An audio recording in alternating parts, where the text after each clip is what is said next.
My name is Deane. I'm a resident here in Paxton. I do a lot of historical reenactments. I participate in the Spirit of Vincennes down in Vincennes, Indiana. I've been at the Forest Glen Nature Preserve and various other places. But the 4th of July is one of my favorites because I get to dress up in wool in the middle of summer and have a great time and talk to kids and people about the Revolutionary War and such. But since this is our 250th anniversary of the Declaration of Independence, I thought it would be apropos to read it. And I don't know how many of you have ever read the Declaration of Independence, but it is a very difficult document to read. And it says a lot of things that we may not understand. And I would like to just say that, you know, if you look back on it with 21st century eyes, you will not quite understand what it's really trying to get at. So I'm just going to go ahead and begin. I did not memorize it. I'm going to be reading it in the original printing, so if some of the words are a little weird and you don't know what they are, that's because they did and we don't. When in the course of human events it becomes necessary for one people to dissolve the political bands which have connected them with one another, and to assume among the powers of the earth the separate and equal station to which the laws of nature and of nature's God entitle them, a decent respect to the opinions of mankind requires that they should declare the causes which impel them to the separation. We hold these truths to be self-evident, that all men are created equal, that they are endowed by their Creator with certain unalienable rights, that among these are life, liberty, and the pursuit of happiness, that to secure these rights, governments are instituted among men, deriving their just powers from the consent of the governed, that whenever any form of government becomes destructive of these ends, it is the right of the people to alter or to abolish it, and to institute new government, laying its foundation on such principles and organizing its powers in such form as to them shall seem the most likely to affect their safety and happiness. Prudence, indeed, will dictate that governments long established should not be changed for light and transient causes, and accordingly, all experience hath shown that mankind are more disposed to suffer, while evils are sufferable, than to right themselves by abolishing the forms to which they are accustomed. But when a long train of abuses and usurpations, pursuing invariably to the same object, invices a design to reduce them under absolute despotism, it is their right, it is their duty to throw off such government and to provide new guards for their future security. Such has been the patient sufferance of these colonies, and such is now the necessity which constrains them to alter their former systems of government. The history of the present king of Great Britain is a history of repeated injuries and usurpations, all having indirect object the establishment of the absolute tyranny over these states. To prove this, let facts be submitted to a candid world. He has refused his assent to laws, the most wholesome and necessary for the public good. He has forbidden his governors to pass laws of immediate and pressing importance, unless suspended in their operation till his assent should be obtained. And when so suspended, he has utterly neglected to attend to them.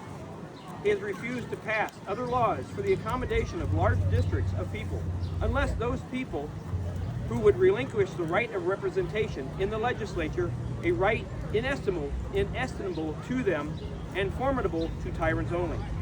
He has called together legislative bodies at places unusual, uncomfortable, and distant from the depository of their public records, for the sole purpose of fatiguing them into compliance with his measures. He has dissolved representation houses repeatedly for opposing with manly firmness his invasions on the rights of the people. He has refused for a long time, after such dissolution, to cause others to be elected, whereby the legislative powers, incapable of annihilation, have returned to the people at large for their exercise, the state remaining in the meantime exposed to all the dangers of invasion from without and convulsions from within. He has endeavored to prevent the population of these states, for that purpose obstructing the laws of naturalization of the foreigners, refusing to pass others to encourage their migrations hither, and raising the conditions of new appropriation of lands. He has obstructed the administration of justice by refusing his assent to laws for establishing judiciary powers. He has made judges dependent on his will alone for the tenure of their offices and for the amount and the payment of their salaries. He has erected a multitude of new offices and sent hither swarms of officers to harass our people and eat out of their substance. He has kept among us in times of peace standing armies without the consent of the legislature. He has affected to render the military independent of and superior to the civil power.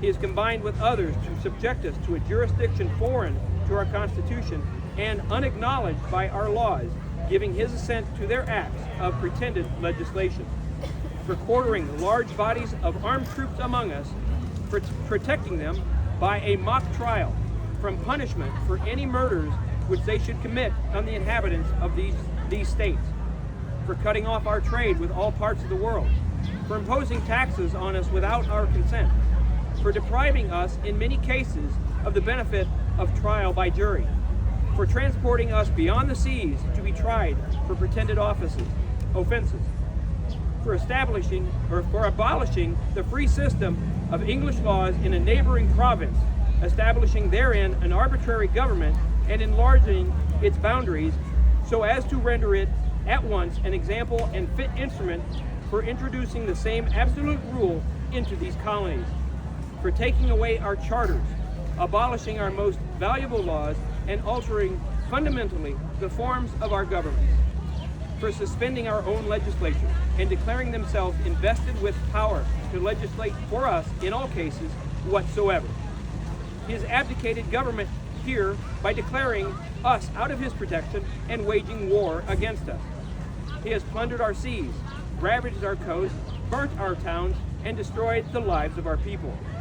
He is, at this time, transporting large armies of foreign mercenaries to complete the works of death, destruction, desolation, and tyranny, already begun with the circumstances of cruelty and perfidy scarcely paralleled in the most barbarous ages, and totally unworthy of the head of a civilized nation.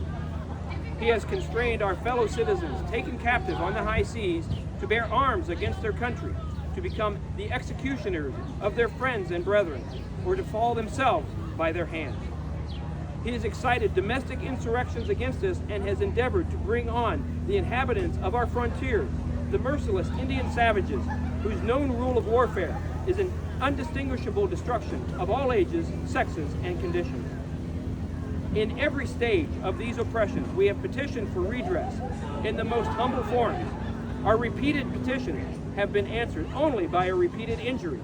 A prince whose character is thus marked by every act which may define a tyrant is unfit to be the ruler of a free people. Nor have we been wanting in attentions to our British brethren. We have warned them from time to time of attempts by their legislature to extend an unwarrantable jurisdiction over us. We have reminded them of the circumstances of our immigration and settlement here. We have appealed to their native justice and magnanimity, and we have conjured them by the ties of our common kindred to disavow these usurpations, which would inevitably interrupt our connections and correspondence. They too have been deaf to the voice of justice and of consanguinity, and we must therefore acquiesce in the necessity which denounces our separation and hold them, as we hold the rest of mankind, enemies in war, in peace, friends.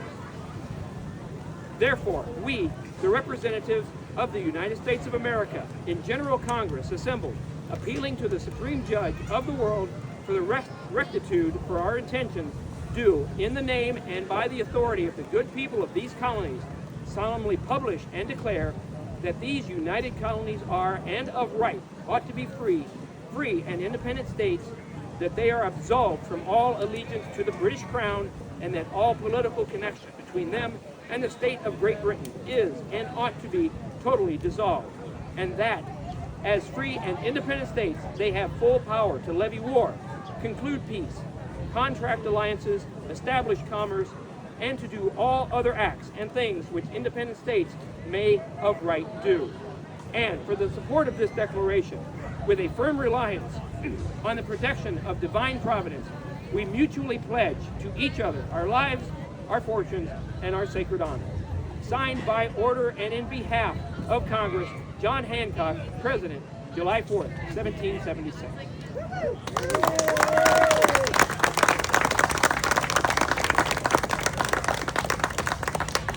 I hope you all enjoyed it. I am not an expert in the Declaration of Independence, but if you have some questions, I'm happy to answer them. But at the same time, I also have a nice display here of some of the accoutrements and equipment that a Revolutionary War soldier might have carried during that time period.